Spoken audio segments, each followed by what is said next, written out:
প্রিয় বন্ধুগণ, আজকে আমি আপনাদের সামনে আলোচনা করতে এসেছি একজন দরিদ্র পরিবারের শর্ট ডিভোর্স পাত্রীর জীবন বৃত্তান্ত নিয়ে। আমি সরাসরি মূল আলোচনায় চলে যাচ্ছি। সিরিয়াল 3057। ওনার পিতা কৃষক, মা গৃহিণী। ওনার স্থায়ী ঠিকানা হচ্ছে বর্তমানে স্থায়ী ঠিকানা হচ্ছে জামালপুর সদর উপজেলায়।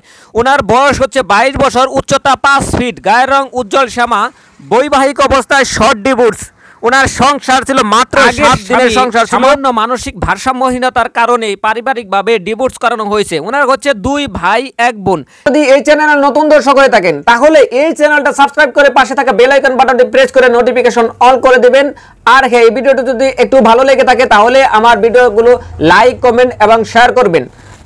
আর এখন আলোচনা করব ওনারা কি ধরনের পাত্র চাচ্ছে। ওনারা চাচ্ছে ধার্মিক একজন পাত্র, জামালপুর, টাঙ্গাইল, ময়মনসিংহ এই জেলাসমূহের মাঝে। ওনার বয়স যেন 27 থেকে 35 বছরের মাঝে হয়। একটা সম্মানজনক পেশা হলেই ওনারা আলোচনা করতে আগ্রহী। তো বন্ধুগণ, আপনারা যদি এই পাত্রীর সঙ্গে আলোচনা করতে চান তাহলে অবশ্যই কমেন্টে জানিয়ে দিবেন, আর আমার হোয়াটসঅ্যাপ নাম্বারে আপনাদের বায়োডাটা অবশ্যই পাঠিয়ে দিবেন।